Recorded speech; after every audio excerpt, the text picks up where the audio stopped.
The lobby echoed with the usual Monday morning sounds. Heels clicked across marble tiles, coffee lids snapped shut, and cell phones buzzed with meetings stacked back to back. Jason Kellerman, CEO of Beacon Logistics, was halfway to the elevator when something cut through the noise and stopped him, cold. A voice. Not loud, not dramatic, but precise, rolling effortlessly through fluent Mandarin.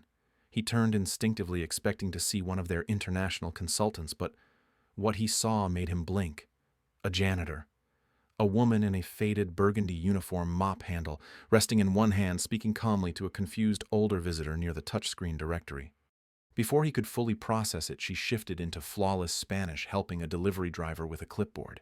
Then, just as easily into French, guiding a vendor toward mislabeled boxes in the main hall. Her tone never changed. Calm, warm, confident. Like language was a dial she turned without thinking. Jason stood still, unsure what startled him more, the fluency or the fact that he had passed this woman 100 times and never once considered what else she might carry beyond a cleaning cart. She was fixing 3 problems in 3 languages before most of the building had finished their coffee. It wasn't just what she said, it was how she made everyone around her feel, seen, heard, understood, and that realization hit him like a shift in gravity. Denise Walker never planned on mopping corporate floors for a living. At 22, she was halfway through a master's program in linguistics at Ohio State, full of quiet ambition and stacks of flashcards written in Mandarin, French, and Portuguese. Language came easily to her, but life didn't always offer the same generosity. When her mother's health declined fast, Denise didn't think twice. She packed up, left the program, and moved back to Toledo to care for her.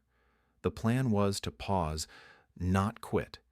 But within 6 months, her father suffered a fatal stroke, and everything she'd been holding together unraveled faster than she could patch it. Then came the pregnancy. Her daughter Maya was the only bright light in a stretch of years dimmed by survival.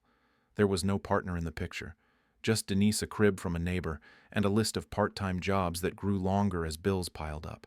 She worked at grocery stores, cleaned hotel rooms, did intake at a nursing home, and stocked shelves overnight when Maya was finally old enough for school.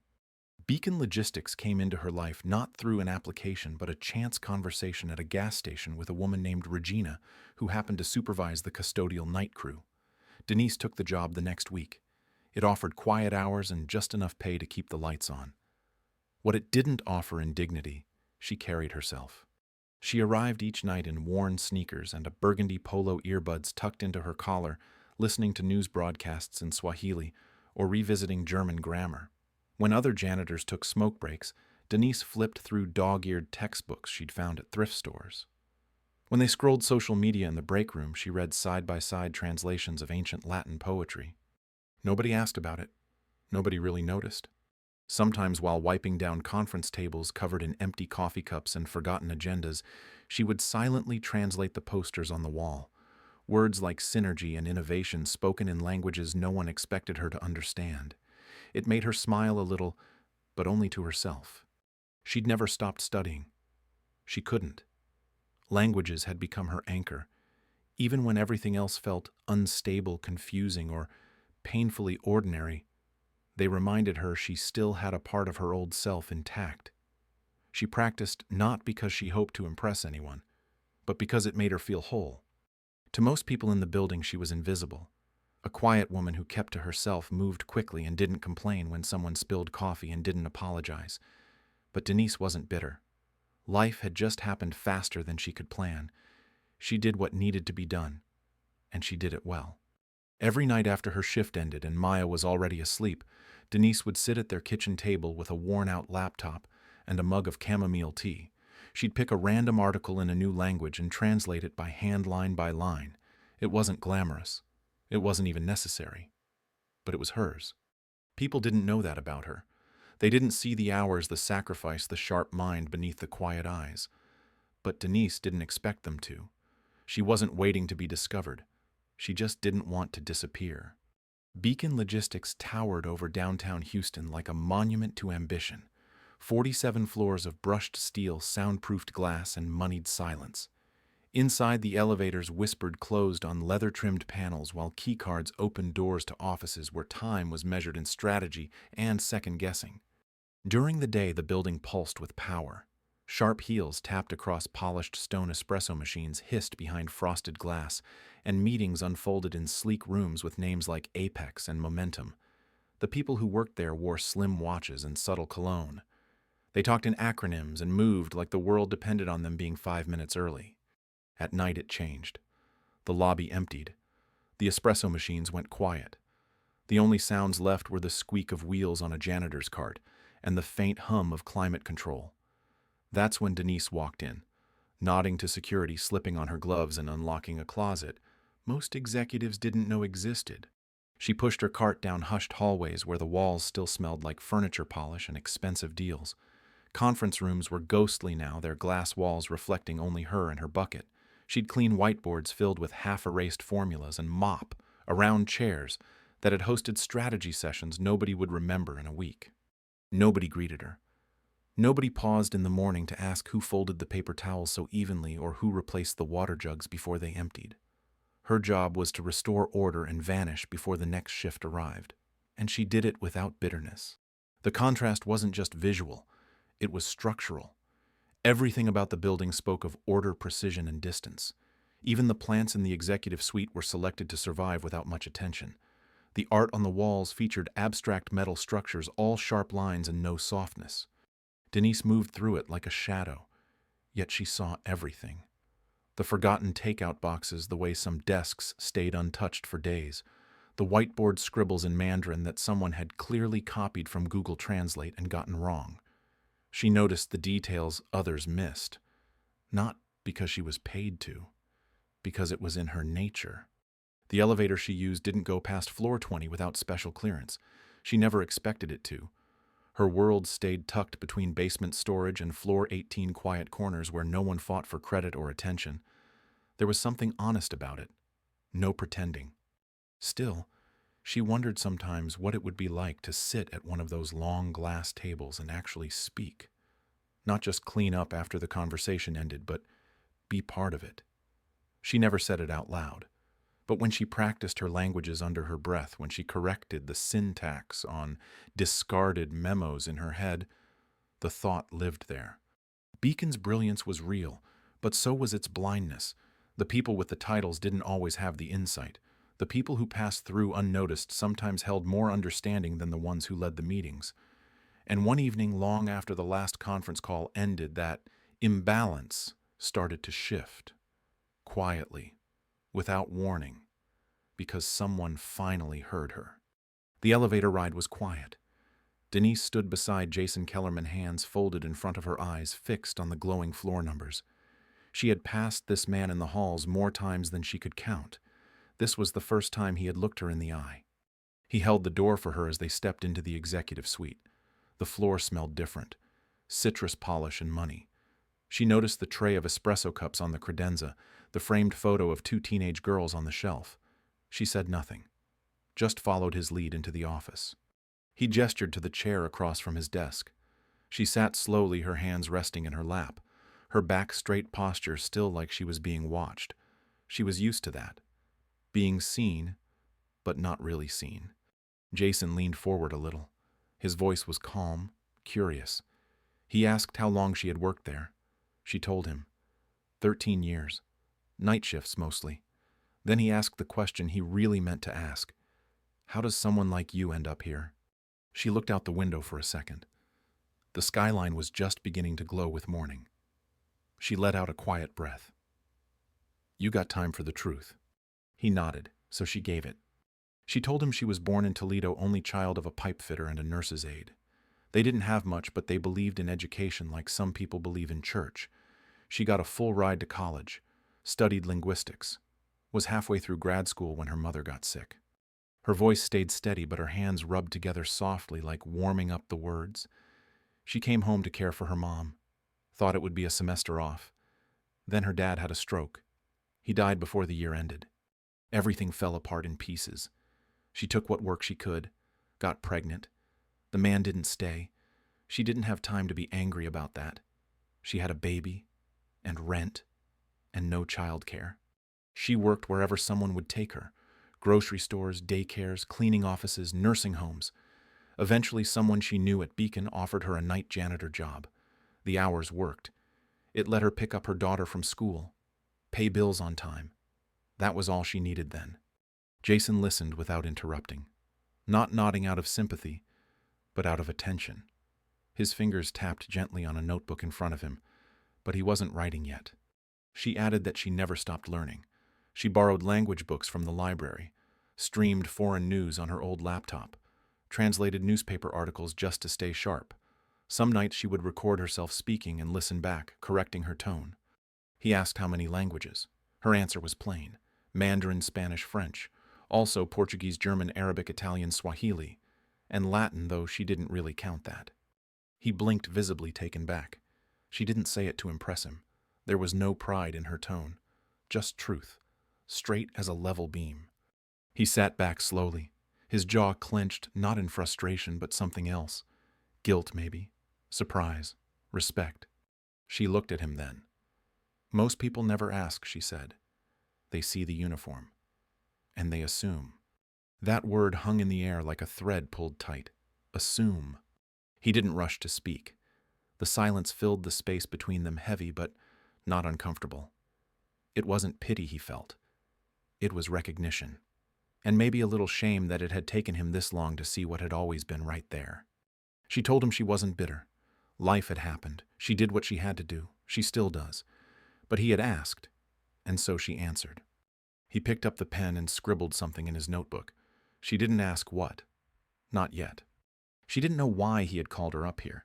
But for the first time in years, someone had looked past the badge and the mop, and that alone felt bigger than she could explain.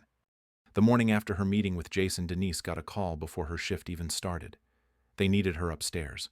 A team from Sao Paulo had flown in early, and their translator had canceled. Someone thought of her. Just like that, she was standing in front of a polished conference table, speaking Portuguese like she'd been doing it her whole life. She introduced the executives, clarified a contract clause, caught a mistranslation before it turned into a cultural faux pas. She even laughed at a joke one of the Brazilians made, then followed up with one of her own. The room shifted, shoulders relaxed. People listened. It wasn't about the words. It was about how she used them to make people feel seen. By the time the meeting ended, one of the guests turned to Jason and asked where he found her. Right here, he said. In the building. That moment should have felt like a victory, and in some ways it did. But not everyone was clapping. The whispers started before she even made it back to the service level. Someone on the 12th floor saw her leaving the executive wing. A marketing assistant overheard the Brazilian exec praising her. A project manager muttered something about how the janitor just leapfrogged half the leadership team. In the break room, the tone turned sharper. Two employees sat too close over plastic salad containers, trading glances. One said her master's degree in international business hadn't gotten her half that much attention. The other shrugged. Maybe Denise was someone's experiment. By lunch, the hallway buzz had turned into Slack messages, jokes that weren't quite jokes, questions disguised as curiosity. Who was she really? Some secret recruit, a favor, a PR stunt. Denise felt it. The way conversations paused when she walked by, how some smiles tightened when she entered a room. A few were kind. A few nodded with quiet respect. But most looked at her like she'd tripped a silent wire, like she'd skipped steps. She wasn't surprised. People like her weren't meant to rise without permission. They weren't supposed to show up fluent in 9 languages when others had spent years learning corporate acronyms. The system wasn't built to reward the invisible. Still, she kept walking. She had no polished pitch, no LinkedIn-ready story, just results. But in a place where image meant influence, that wasn't always enough. What bothered some people most wasn't that she had done something wrong. It was that she had done everything right. Quietly, efficiently, without asking for approval. And now, they had to make room. Not everyone was ready for that. Some never would be. Jason stood by the window holding a mug of black coffee, watching the city stretch awake. When Denise stepped into the room, he didn't turn right away. He took a moment, then faced her with a look that wasn't quite a smile but held something close to it. She stood by the door, unsure whether to speak. He motioned for her to come in. She walked slowly, cautious. The same woman who could speak 9 languages without hesitation now hesitated to take a seat. He told her he'd been thinking about talent, about how many people never get noticed simply because no one looks twice. She didn't answer, just listened, arms crossed loosely in front of her, guarded but open. He said he wanted to offer her a new role, cultural liaison, a position that didn't exist until now, but one he believed the company desperately needed. Someone to bridge gaps, handle international visitors, work with vendors, interpret documents, and read between the lines. Her eyebrows lifted, then settled. She asked if this was real, not out of doubt, but habit. She'd spent years expecting good things to fall through. Jason said it wasn't a favor. It was recognition. Overdue at that. She blinked and looked down at her hands, then back up, carefully measuring his face. She asked what the job would actually look like. He explained. A modest office on the 12th floor, flexible hours, a support assistant for scheduling. She'd report directly to international operations but have cross-team access. She paused, said she didn't have the right clothes for that kind of thing. He smiled and said HR would issue a clothing stipend. Nothing flashy, just enough to help her walk in feeling like she belonged even if she already did. She asked about her current shift. Who would clean the East Wing if she wasn't there? He said they'd find someone, but that no one could replace her. She laughed quietly at that, and he could tell she was still waiting for the catch. He told her again, this wasn't charity. This was the company catching up to reality. He'd seen her fix problems in 3 languages before 9 a.m. He was tired of overlooking people who worked twice as hard for half the credit. She leaned back in the chair, her hands gripping the arms lightly. She didn't smile. She didn't tear up. She just nodded slowly, then asked if she could keep her janitor badge. Not to wear, just to remind herself. Jason said yes, of course. She stood, still not quite believing, still not celebrating. It felt like walking into a space where she wasn't sure her voice would carry. She said she'd think about it. He said, take your time. But she didn't need much, because even though her heart was racing, something deeper had settled. Maybe this was what it felt like when the door cracked open. Not wide, just enough to step through. The email went out on a Wednesday morning, short, formal, sent from the CEO's office. Denise Walker would be stepping into a new role as cultural liaison for Beacon Logistics. Most people reading it had to pause. A few read it twice. By mid-morning, the message had made its way from inboxes to group chats. There were questions, quiet ones, then louder ones. Wasn't she a janitor? Did she go back to school? Is this one of those diversity optics moves? Some congratulated her in passing, a smile in the hallway, a nod in the break room. Others just stared. In meetings, she noticed the slight tilt of heads when she spoke, like they were still figuring out if her voice belonged in the room. The whispers didn't bother her at first. She expected them. What caught her off guard was how fast some people shifted. Co-workers who had never spoken to her before now watched her like a puzzle with missing pieces. In the cafeteria, a woman from HR said she was proud. In the elevator, a finance analyst made a joke about undercover bosses. Denise smiled at both. Polite, guarded. She knew when people were being kind, and when they were being careful. Her first meeting with mid-level managers was polite but stiff. A few introduced themselves with warmth. A few didn't look up from their laptops. She could feel the air tighten every time she answered a question without notes. Later that day, she overheard 2 employees near the printer. They didn't see her. One said she had skipped the line. The other said maybe someone was trying to make a point. Denise walked away before hearing the rest. She didn't complain. She didn't explain. But each comment settled somewhere just beneath the surface. Not painful, just persistent, like a draft under a closed door. She started arriving early, staying a little later, not because she had to prove anything, but because she wanted to be ready for what came next. The work wasn't the hard part. The space around it was. By the end of the week, her nameplate was up outside her office. Black letters, brushed steel, simple, real. She ran her fingers over it once, then stepped inside. It didn't feel like hers yet, but it didn't feel impossible either.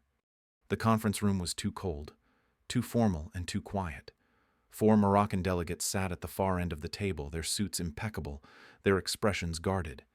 They had flown in the night before, and negotiations were already showing signs of strain. Jason sat at the head of the table, glancing between his team and theirs. Small talk had fizzled. Every attempt at clarity seemed to make things murkier. Mistrust lingered in the space between translations. Everyone could feel it, even if no one said it. Then Denise walked in. She wore a soft beige blazer, nothing flashy. She greeted the room with a quiet nod, then spoke. Not in English, not with a translator. In Moroccan Arabic, clear, confident, unapologetic. For a moment, no one moved. Then something shifted. One of the delegates sat up straighter. Another leaned in. Their eyes met hers for the first time. Not because she had demanded attention, but because she spoke to them in a way they didn't expect. Not just the words, the rhythm, the nuance, the respect. She welcomed them, asked how their journey had been, mentioned a small cafe near their hotel that served mint tea like back home. And just like that, the room exhaled. Jason watched, silent, unsure when the last time was that a meeting started this smoothly. Denise didn't look at her notes. She didn't have any. She didn't stumble or rush. She simply spoke as if she'd always belonged in that chair. One of the delegates placed his hand over his heart, a small gesture, powerful, no words, just a moment of being seen. From there, the conversation flowed. Questions became answers. Tension became progress. Denise translated and interpreted, but more than that, she connected. She heard what people meant, not just what they said. No one interrupted. No one checked their phone. The air felt warmer. The space felt smaller, like everyone had taken a step closer without moving at all. When the meeting ended, one of the Moroccan partners stood and turned to her. He said thank you, not just for the language, but for making them feel like they mattered. She nodded, smiled gently, then gathered her notes even though she hadn't used them. On the way out, no one looked at her like a novelty. They looked at her like an equal. Jason caught up with her in the hallway and didn't say much, just walked beside her, still trying to understand how something so quiet could feel so seismic. Later that day, she sat alone in her office. The door was open, but the noise from outside didn't reach her. She looked at her screen but didn't type.